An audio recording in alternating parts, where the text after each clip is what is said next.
Are you spending 8 hours a day at your desk and leaving with some neck pain, wrist pain, or, well, pain anywhere else? Well, then, most likely, your workplace isn't working for you. So today we're going to fix that with very simple, quick, and easy ergonomic desk setup.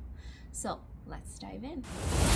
We're going to go through this two-step quick and easy correction for your workstation. Number one, we're going to look at the foundation, and then number two, we're going to look at monitor placement. Okay, so what is the foundation? Foundation is pretty much your chair and then the posture that you can maintain in that chair. So does that mean that you need a fancy chair that costs thousands of dollars? No, it really doesn't. A chair that's comfy and has basic adjustability will do. So pretty much two things that you're looking for in a chair is whether it can maintain 90-90 rule, and then if it has some lumbar support. So let's go through the 90 rule first. So what is the 90-90 rule? Pretty much all it's saying is that you need to be able to maintain a 90-degree angle at your elbow, 90-degree angle at your hips, knees, and then your ankle.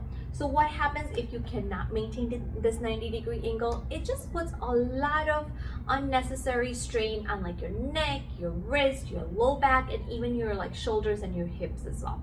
Okay, so that is your basic 90-90-90 rule. So now if you look at my chair, my armrest is not adjustable, but if I use it as it is, you can see that my elbow is not at 90. So that means that it's going to cause a lot of stress on my wrist as well as my shoulder.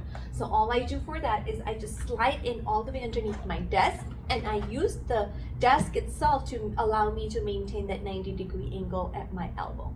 Okay, so that's your 90-90 rule. Now, if you are someone who's kind of petite and your feet don't hit the ground, what you can do is you can just put like either a step stool or some books or something like that underneath so that you can allow for the 90 degrees at the ankle as well. The second thing that you're looking for in a chair is a lumbar support.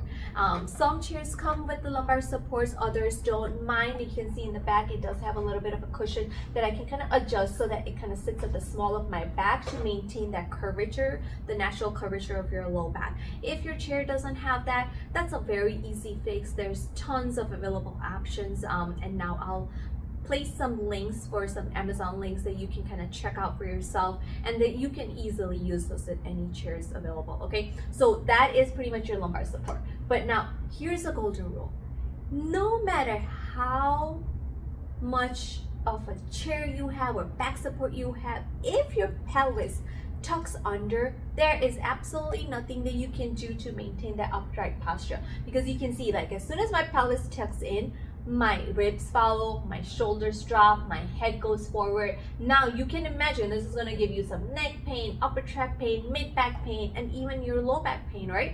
So the main thing I tell all my patients is a very easy rule to follow, is that go back as far as you can. Kind of just shimmy your hips back so that you're as far back in the chair as possible. So what that does, it locks the pelvis.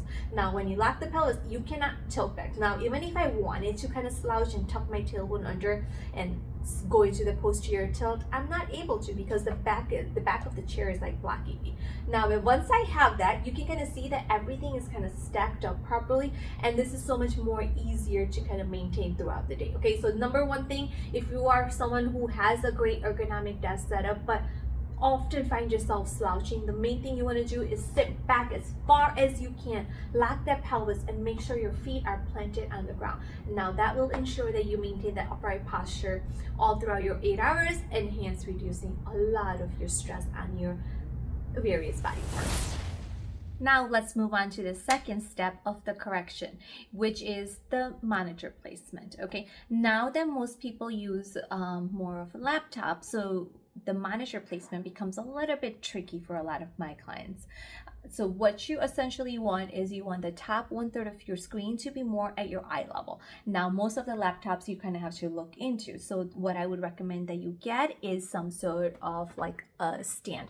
So this is the stand that I use here. I'll put a link on the description below, so you can easily check that out too. But any other sort of a stand will work, or even like a block of books or anything else like that works great as well. Okay, so pretty much adjust your screen so that the top 1/3 of your screen is more kind of at your eye level. Now if you wear progressive lenses, you actually want the top of your screen to be more like at your chin level or below, so that you can look at the bottom part of the lens without having to kind of tilt your neck upwards. Okay, so that is what you want to do as far as the height goes. But now if you get your laptop on a stand to get adjust for like your eye placement, you can see that now my elbows, you cannot maintain the 90-degree angle. So the other thing, unfortunately, that you also have to invest in is a little bit of a keyboard and also a mouse. Okay, so this is pretty much your key, eye level, get a keyboard and a mouse. The other trick that I'm going to tell you is that if you are suffering for any of your wrist pain and things like that, try avoid sitting with your wrist kind of like right at the edge. This kind of cuts off the circulation and can cause some of your symptoms to be exacerbated as well. Okay, so make sure you plant it right on the desk itself, maintain the 90-degree angle. So there you have it, some monitor placement adjustments. Ergonomic workstation isn't about buying $1,000 chair. It's about geometry. Just adjust your height, align your joints, and for the love of your spine, make sure to stand up and move every hour. If you found this video to be helpful, hit the like and the subscribe button. Catch you in the next one. Stay comfy.